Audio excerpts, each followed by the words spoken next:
ever notice how society obsesses over boomers, millennials, and Gen Z, yet one entire generation just floats under the radar like they don't exist? Generation X. Born somewhere between 1965 and 1980. They're the quiet colleagues who handle chaos without fanfare, the parents who seem emotionally distant for reasons you can't quite place, the architects of our digital world who refuse to share their lunch on Instagram. And here's the thing nobody's telling you. Their mental wiring might be the most overlooked puzzle of our time. They became the original latchkey generation on an unprecedented scale. Imagine being 7 years old in 1977. School lets out and you walk to a silent house because mom and dad are both at work. No cell phone, no security cameras, no digital check-ins. You unlock the door yourself, grab whatever's in the fridge, tackle homework in solitude, and simply wait.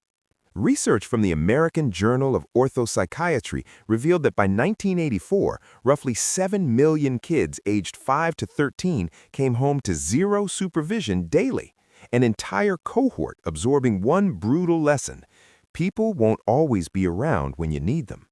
That vacant house shaped more than independence. It hardwired the understanding that your choices carry immediate weight, consequences you can't charm away.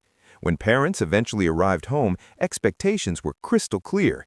Discipline came swift and uncompromising. Feelings weren't discussed or validated. Cross a boundary and punishment arrived instantly.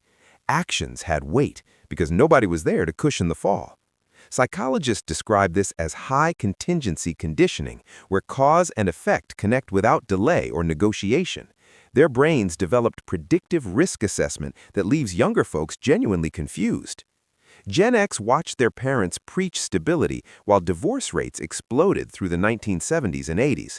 They witnessed dedicated employees lose everything during massive corporate downsizings. Authority figures promised, "Follow the playbook and prosperity follows." Then the playbook got shredded mid-game. What experts label defensive pessimism, Gen X considers calibrated realism. It's not pure cynicism. Think of it as emotional body armor. They hope for positive outcomes but brace for disappointment because historically, disappointment kept showing up uninvited. This explains their near invisibility on social platforms. They matured when privacy was default, not luxury. Childhood mistakes stayed local. Maybe 5 people knew, then the moment passed. No smartphones documenting every stumble, no viral humiliation. Broadcasting your existence to strangers doesn't register as connection to them. It registers as unnecessary exposure. They understand technology perfectly. They built it, but early lessons taught them that obscurity equals security. Irony became Gen X's preferred defense mechanism. Make the joke first, keep emotional distance, deflect before vulnerability lands. The origins are obvious. They grew up during the Cold War's twilight, when educators discussed nuclear annihilation like weather patterns, duck-and-cover drills pretending desks offered salvation from atomic weapons. When adults simultaneously catastrophize and insist you stay calm, you master cognitive dissonance and maintain protective detachment. Yet, despite this background, Gen X cultivated a unique professional philosophy that persists today. No announcements, no performance, just execution. This work mentality crystallized through jobs that sound prehistoric now: pre-dawn paper routes, grocery bagging, fast food registers requiring mental math when technology failed. These weren't resume padding. They were unfiltered introductions to adult reality, where a 12-year-old could own neighborhood-wide responsibilities. They observed their parents' generation devastated by corporate restructuring. Company loyalty became a joke, but personal competence became sacred. You can't control layoffs, but you can control being irreplaceable. They can't prevent termination, but they can ensure they're the last person cut when budgets tighten. A fascinating contradiction defines Gen X psychology.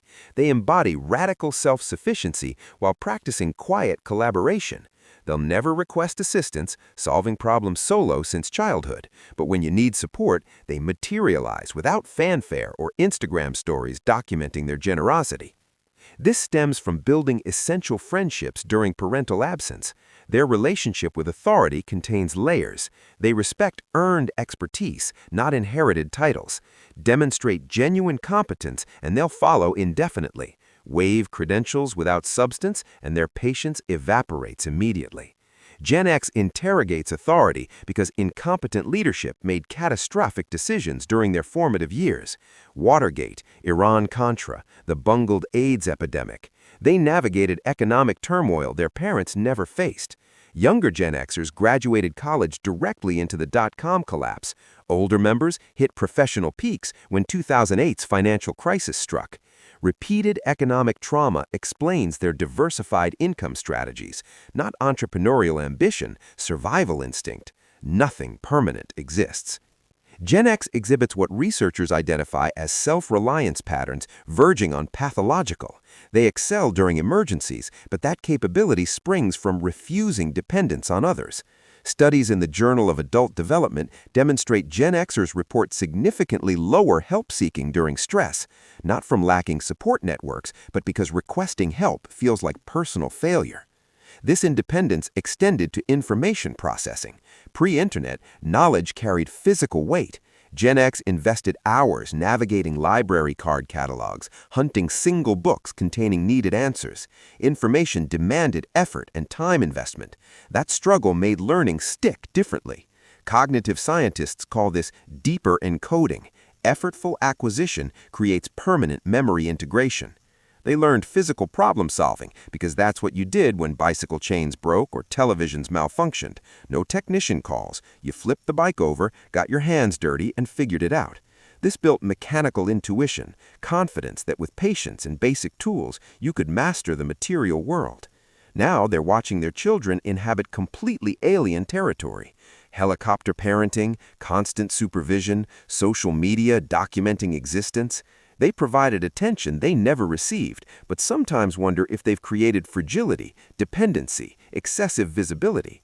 In Gen X worldview, visibility equals vulnerability. Here's the truth. Generation X might be the final cohort truly understanding solitude with their thoughts, experiencing genuine boredom, solving problems without algorithmic assistance. They're not superior to other generations, just different, molded by a historical inflection point when old paradigms died and new ones hadn't materialized. They're the transitional generation. Bridges rarely receive recognition, they simply exist, performing necessary work, maintaining structural integrity, expecting zero acknowledgement. And perhaps that's the most Gen X characteristic imaginable, complete indifference to recognition. If this resonated, please hit that like button and subscribe to Hidden Mindscapes. To support deeper explorations like this, click Join to become a channel member. Your support genuinely matters.